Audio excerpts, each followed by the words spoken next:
Live from the hood, bitch, I always be here. Got it going up like confetti on New Year's. Know you motherfuckers thought the boy you'll never get back. Now it's busting like when pills dropping at the kickback. Edward Fred Knipling, born March 20th, 1909. He died March 17th, 2000. He was an American etymologist. He worked alongside a guy by the name of Raymond C. Bushland, receiving the 1992 World Food Prize for their collaboration achievement in the development of sterile insect techniques. So basically, he was a guy working with the ecosystem, keeping it balanced. He had his own factory that was letting out 100 million flies a week. He is best known for developing the sterile insect technique to control pest population. He served as a leader in the U.S. Department of Agriculture. His work contributed to the successful eradication of the screwworm fly in the U.S. Knipling received numerous awards for his contribution to etymology. And they had a serious problem. Growing cotton is a serious, I think, bollworm is a serious problem. So USDA had a research station there, and I was appointed as a summer aide for research. Okay.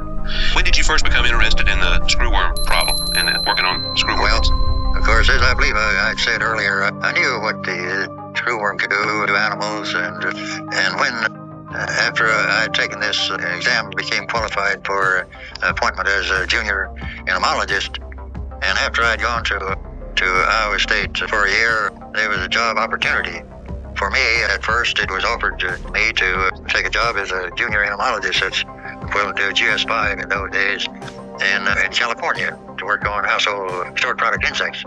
But while at the university, I met Dr. E.W. Lockie, who was on leave to take work, and he was with the USDA, and he was in charge of some work that was being done on the screwworm in Texas. So he requested that they needed an employee there, so he requested that I give an appointment to work at his laboratory that he was directing at Menard, Texas. And they agreed to do that, and they were working on the screwworm, and I was delighted to have the opportunity for a job to work on this problem. So the first job I had, when you had a permanent appointment job as a permanent employee, with USDA was as an entomologist working on the screwworm. That was the Bureau of Entomology and Plant Quarantine at that time.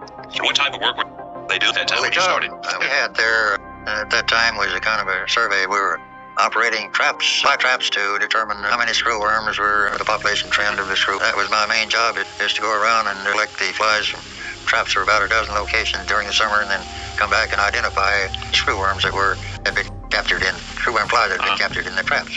So that was the beginning. And how large of a staff was working with? They were just the individual who was in charge of the laboratory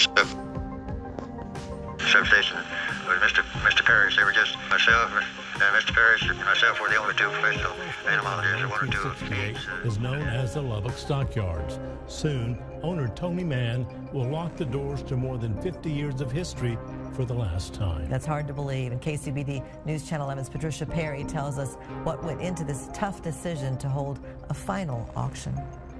It's been a good life, and I'm not wanting to quit, but I'm getting old enough I need to slow down. After the Lubbock Stockyards start in the 60s, Tony Mann's friend bought the business and approached him about it almost 4 decades ago. 15 years ago, it became the family business. All my kids worked here. All my grandkids have worked here, whether they picked up trash or painted or rode a horse or whatever they wanted to, or whatever we had to do, His wife, Judy, hasn't ever gotten out of that saddle either. To tell you the truth, she runs the whole shooting match. But she runs the office, and I pretty well run the outside part. But now, the kids have grown up, and it's just Tony and Judy. He says it was a decision of hiring someone to take care of it or selling it. Since there's been less cattle being sold, he decided it was probably time to say goodbye. The cattle numbers have dwindled a lot in this area in the last 10 years. And so the numbers have a little bit to do with it, but then our age had a lot to do with it. He says he's grateful for his customers and the stockyards for giving him this experience all these years. After 40 years, you got to be a little bit sad, But, in a way, too, it's time. The last goat and cattle auction is December 6th, and the last horse auction is December 10th. That will also be the last day the doors will ever open again. Patricia Perry, KCBD News Channel 11. This is Lubbock Feeders in West Texas.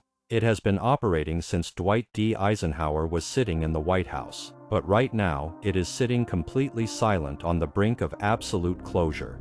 Row after row of massive dirt pens are sitting totally empty. The trucks aren't rolling, the gates are locked, and the money has dried up. Why? Because the government completely shut down the southern border to live cattle imports, cutting off a massive chunk of the United States beef supply and driving the American cattle industry to a 75-year low. But the most terrifying part of this story isn't the empty feedlots or the record high price of beef you are paying at the grocery store right now. The real story is the absolute nightmare they were desperately trying to lock out at the border. Just a few days ago, the United States Department of Agriculture dropped an absolute bomb on the news. They confirmed that the first domestic case of the new World Screwworm in 60 years was found in a 3-week-old calf right out in Zavala County, Texas. 2 days later, they found a second case in another calf just 5 miles down the road. The governor immediately declared a statewide disaster, and the media ran around in a panic like this was some kind of brand new, mutated superbug that popped up out of nowhere. But the media is lying to you. This isn't a mutation.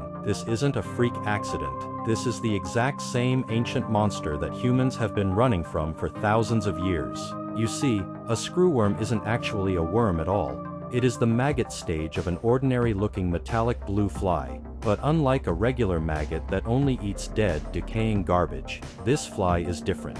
Its scientific name literally translates to devourer of man. It is a strict parasite that only eats living, breathing flesh. A female fly can smell a scratch on a cow from miles away. She flies down and lays 300 eggs inside that open wound. Within 12 hours, those eggs hatch into crawling larvae with sharp mouth hooks. They burrow deep into the living muscle tissue, tightly packing together and literally eating the animal alive from the inside out while it is still breathing. If a human doesn't physically scrape them out, the animal dies a brutal, agonizing death. Before the mid-19th century, this fly was an absolute devastating catastrophe for the American economy every single year. It was a tax on human survival. In 1935 alone, a single outbreak killed over 180,000 livestock animals in Texas. It cost American ranchers billions of dollars in today's money. Back then, cowboys had to spend 180 straight days a year on horseback,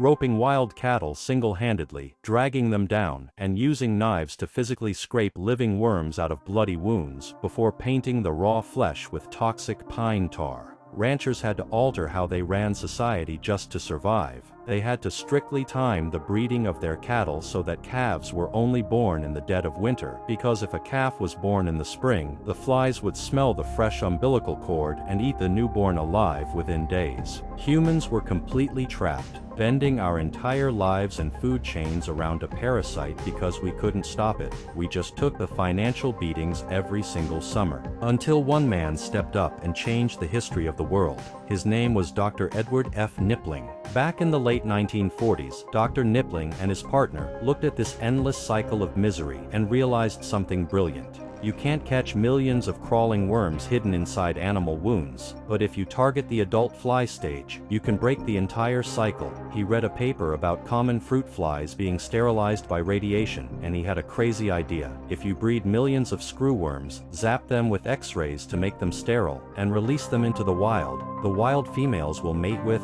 the sterile males. Because the females only mate once in their entire lives, they will lay eggs that never hatch. The cycle stops dead, and the population crashes to zero. When he first pitched this idea, the scientific community and the government thought he was completely insane. They literally called his plans zany. They refused to give him a budget because they thought breeding millions of flesh-eating maggots would sabotage American agriculture. But Dr. Knipling didn't back down. The archives and personal letters from back then reveal that he ran a completely rogue, underground operation. Because he had no official lab budget, he cut a deal with an old army hospital in Kerrville, Texas. He would secretly sneak boxes of live screwworm larvae into the hospital's loading dock after hours, dart down empty corridors, and use the hospital's medical X X-ray machine when the doctors weren't looking to zap his bugs. By 1953, he finally got a break. A veterinarian on the small, isolated island of Curaçao wrote a desperate letter stating that wild screwworms were eating their livestock alive, and local farmers were facing actual starvation.